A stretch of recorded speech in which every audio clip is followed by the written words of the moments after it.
All right, so up until this point, we have done just basic integration where you basically have an antiderivative that you recognize and you just go back to. And so at this point, we're going to start throwing in ones that are a little more difficult, where you have what looks like two functions together. And so they define it as like an outside function and an inside function, and then the derivative of the inside function. Because you have to remember, when you do the chain rule for derivatives, you take the derivative of the outside and you multiply it by the derivative of the inside. And so what we're going to be doing with these is we're going to be trying to see, are the two functions that I have together potentially a function in its derivative or some form of its derivative? And then I know that I can just take the antiderivative of the one function and I have that other piece already built in. And so the first one they give us is this. Obviously, we have two functions here, okay? The first one being this function, x squared plus 1 squared, and the second being the 2x. And so if we were to take an antiderivative, we would see that we have a situation, because just taking the antiderivative the way that we know it is a problem here, right? And so what we're doing is we're going to look at this inside function here and say, well, what is this in relation to this function? Well, this is the derivative of that function. The derivative of x squared plus 1 is 2x. And so what I can do is I can just say, well, if I were to take this and do the antiderivative, when I take the derivative, I'll have to take the derivative of the inside based on the chain rule. So I'll just worry about the antiderivative of that one. And so that's basically what we do. We take this and we say, well, what would that be if I were to take the antiderivative? Well, I add 1 to my exponent. So I have x squared plus 1 cubed, and I divide by the new exponent. And of course I have a plus c. Another way to write that, 1/3 x squared plus 1 cubed plus c. So let's see if that works. Let's take the derivative of this, all right? So we're going to do the derivative of that based on the chain rule. The derivative says derivative of the outside, 3 times 1/3. And then we're going to do this to the second power, right?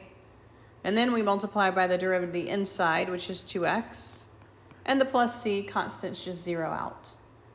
And if I do this, this becomes 1.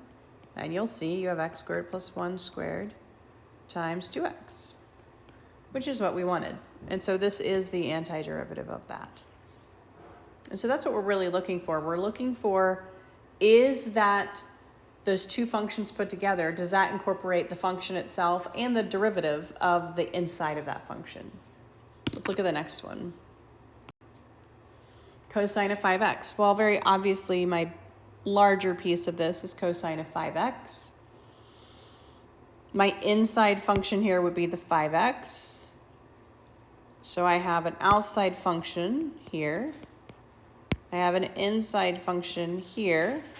And we can see that I also have the derivative of the inside function. So I only have to worry about the outside function. Well, the antiderivative of cosine is sine. So the antiderivative of this is just going to be sine of 5x plus c, because it's fully incorporated in there. All right, makes sense? All right, what happens when it's not perfect? So we have an outside function. It's this x squared plus 1 squared. We have this inside function, which is the x squared plus 1. But if this is my inside function, then my derivative of my inside function is going to be 2x. All I have is an x, right? And so I have a little bit of an issue. I don't need a 2x. I need just an x.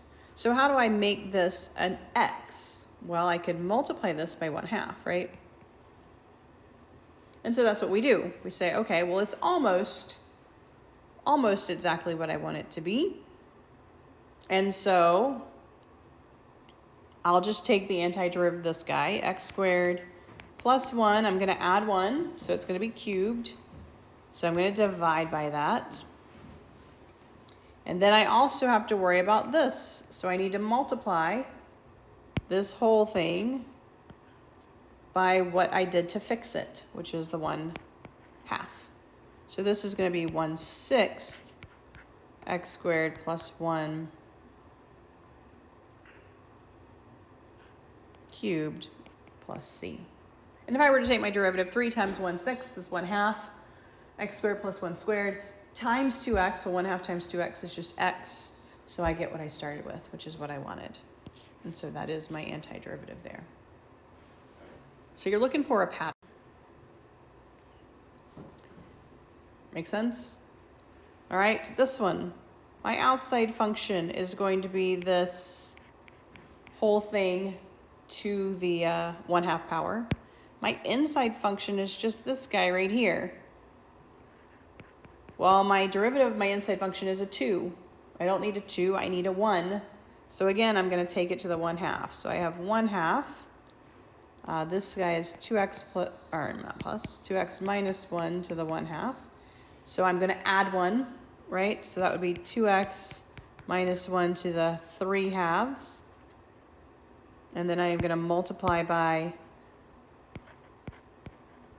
the derivative there, or reciprocal there, so I get 1/3, 2x minus 1 to the 3/2. And of course, we're still doing indefinite integration, just don't forget your plus c.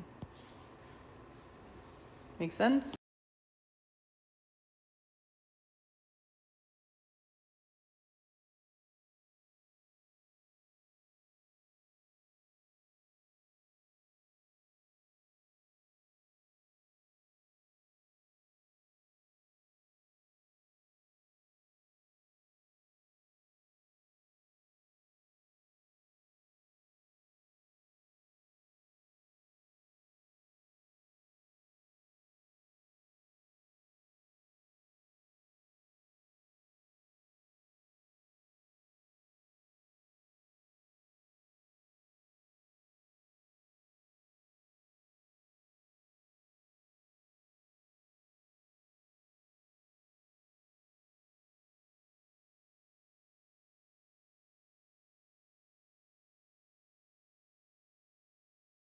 So one of the ways they teach you to set this up is what's called a change of variable.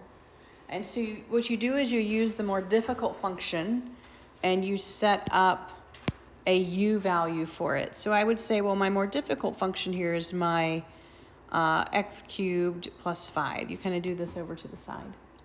And so then you say, well, then what would my derivative of my u function be?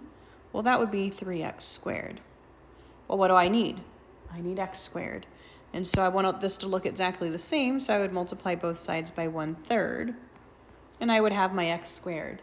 And then you replace everything in terms of u.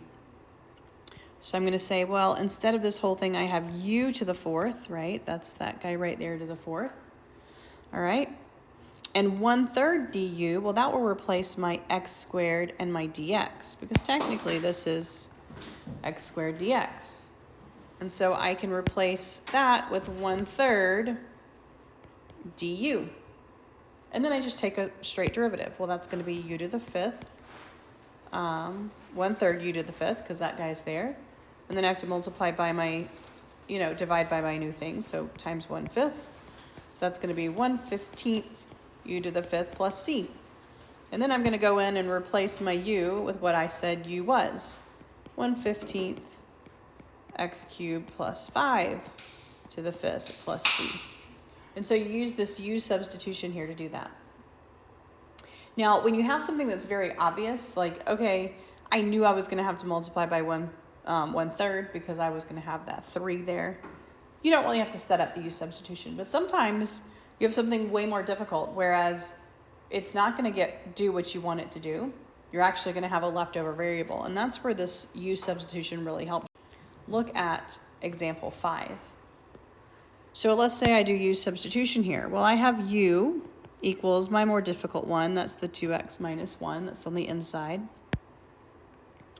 My du then is just 2. dx. I have a problem. The 2 I can get rid of, right? The 2 I can just say, well, let's multiply by 1/2. And then 1/2 du will replace my dx. So I have my u that will replace my 2x minus 1. That's good, right? I have my 1/2 du, which will replace my dx. Then I have this little issue here. I have this guy, right? And he's a problem. And so I am going to use what I said was my u.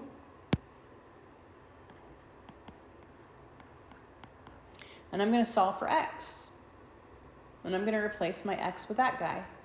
So I'm going to add a 1 and divide by 2. So I have u plus 1 over 2 equals x. And now I can say, well, instead of x, I'm going to write u plus 1 over 2.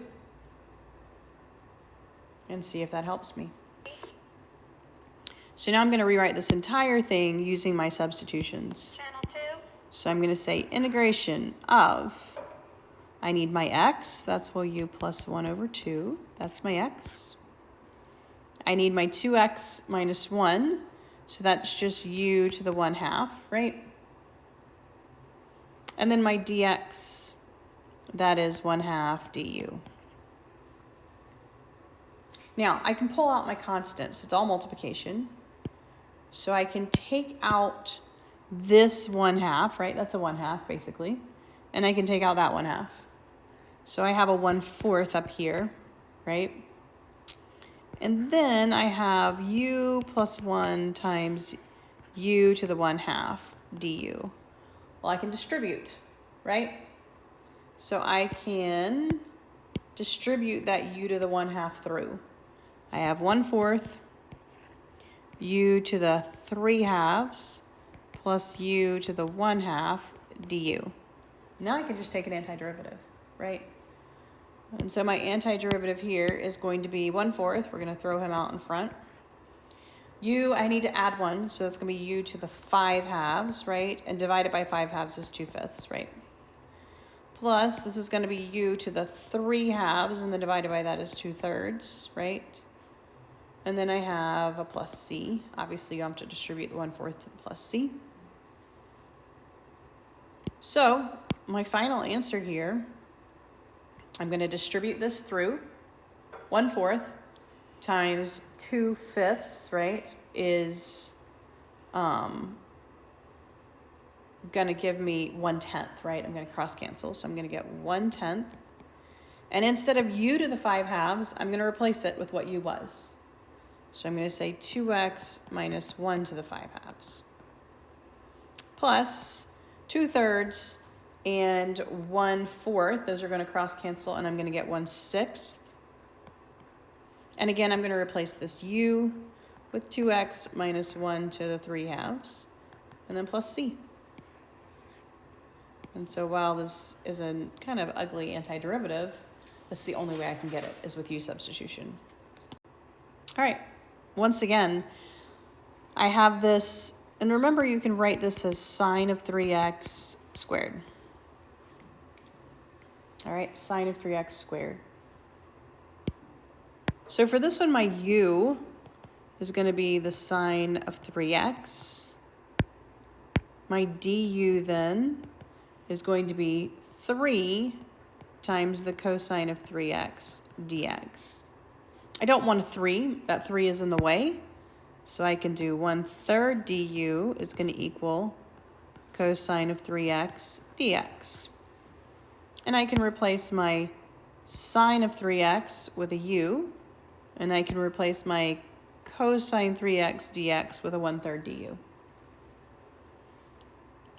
And so I end up with, you can always pull the 1/3 on the outside, 1/3 u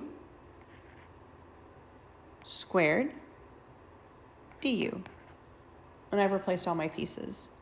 And so this is just going to be u cubed times 1/3. And then don't forget to bring down this 1/3 plus c. So that's going to be 1/9, and instead of my u, I'm going to use a sine cubed of 3x plus c. So you're going to choose a substitution of your gx. It's usually your inner part of a composite function. So if you have some group to a power or the square root of some group, that's going to be your u. Then you're going to take the derivative of that u to see if that works. If it doesn't work, you may have to manipulate it. Multiply by a 1/2, multiply by 1/3. If you still have an x left over that is in the way, you may have to solve your u in terms of x. Replace every single piece with something written in u form. And you can always check your answers. Once you get an answer, you can take the derivative. And you should get what you started with when you take the derivative. General power rule. This is at the top of page 293. Generally, you can just do your group, add 1 to the power, and divide. Same thing when you do your substitution. U to the new power and divide by the new exponent there. So like for this one, some of these are easy to see. Well, it's obvious that the derivative of this is going to be that 3, right? So I don't even have to write out my u substitution. This is going to be this group to the 5th divided by 5 plus c. Right? For this one, however, we have a little bit of an issue. We have x and an x. But what happens then when I take this antiderivative? Well, if this is my more difficult one, my antiderivative is going to be 2x plus 1, and that's exactly what I have. So once again, I can write out the u substitution if I want to, but it's just going to be this group to the 2nd power divided by 2. This one is obvious, c. My more difficult group is in my root. My derivative is going to be 3x squared. That's exactly what I have. Pay attention to this one, d. This is actually to the -2, right? But when I take this derivative, it's -4x, which is exactly what I have. Again, trig functions work the same. The derivative of cosine is going to be negative sine, so I just have to put a negative in for that one, and I'll be good to go. And so you're looking for, do I have the derivative of my composite function somewhere in my process already? You can do this with definite integration. So all the things we've been doing has been doing a plus c. You can also do it with definite integration. All right, so let's look at it with definite integration. So here, if my u, and there's a couple ways to do my definite integration here. If my u is the x squared plus 1, then my du is going to be 2x dx.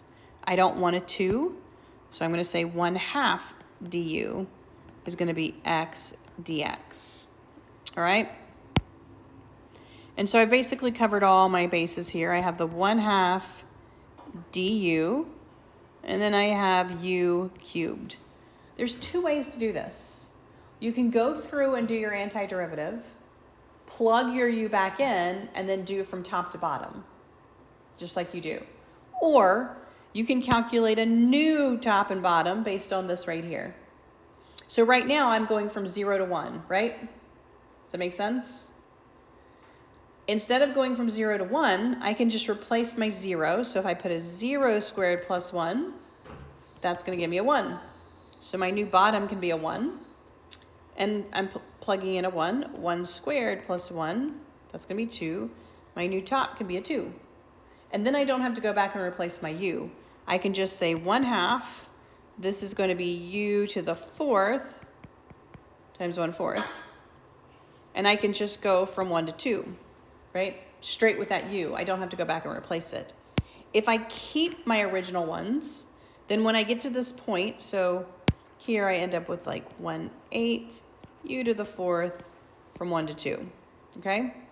If I keep this original, then at this point I would have to say 1 to the 8th, and I would do x squared plus 1 to the 4th from 0 to 1, my original ones. Make sense? So you can, with these, you can go ahead and get a new upper and lower bound by plugging it into your u, and then you don't have to replace your u at the bottom end of it. you can just go straight from where you are. So I could say, well, 2 to the 4th, that's going to be 16 over 8. So that's just going to be 2 minus 1/8, which gives me the 15/8 there. Or I can just plug in from my 0 to 1 here and also get 15/8. So you can plug your u back in, or you can just replace your upper and lower bounds with new upper and lower bounds. Let's look at this last one. I'm going to have you do some. All right, so look at the top of page 295. Top of page 295. So my u is going to be what? What do you think your u would be here? 1 over 2x. You just want the inside. Yep, just 2x minus 1, right? So then my du is just going to be a 2 dx. I don't want a 2 dx. I just want a dx. So I'm going to say, well, then 1/2 du is going to be my dx. So I have taken care of this, and I've taken care of my dx. What I haven't taken care of is my x itself, right? And so that's what I'm going to do now by using that top piece. So u plus 1 over 2 is x. U plus 1 over 2 is x, all right? Now, I will say, in this case, I would do a new upper and lower bound. So I would come up here, and I would say if I plug in a 5, 2 times 5 is 10 minus 1, well, that's a 9, right? And if I plug in, a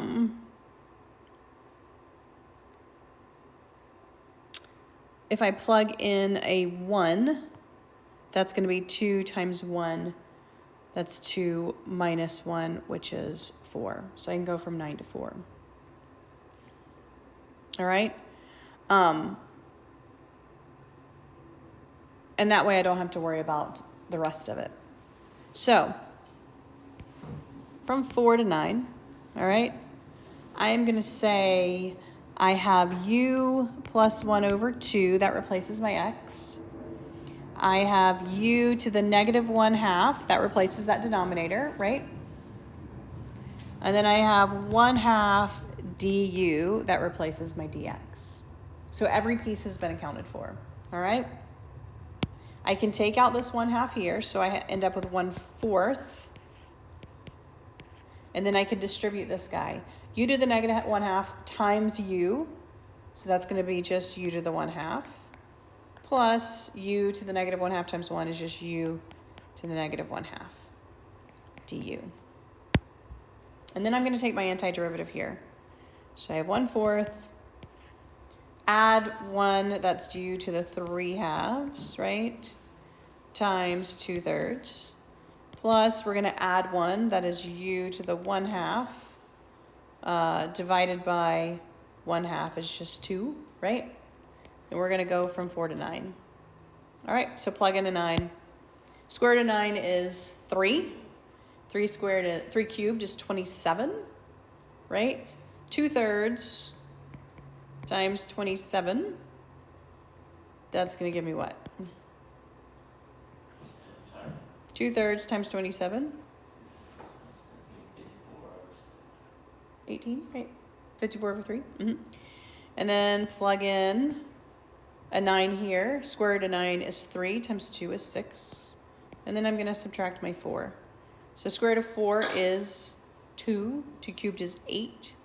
8 times 2/3 is 16/3. And then square root of 4 is 2 times 2 is 4. All right, so far so good. All right, this is easy because that's just going to give me 24. I can go ahead and distribute this 4 through, and this is going to give me 12/3 here, so this is going to give me, what, 28/3. All right, distribute the 4 through, I get just a 6 there. Minus, distribute the 4 through here, I'm going to get, what, 7/3? And so we're going to do what? Yeah, all right, that helps. So we're going to make this a 1. 1, a 1 there, a 1 there, and that's going to do that down here. That will be just a 1, which makes life easier. So we'll say 1, that's just 2/3 plus 2. Right, so that's 6/3, so this is 8/3. All right, much better. They did it with a square root versus the way I did it. All right, so that's going to be 6 minus, and this one's going to be 2/3. So we have 18/3 minus 2/3 gives us 16/3. Far so good? All right, let's try some.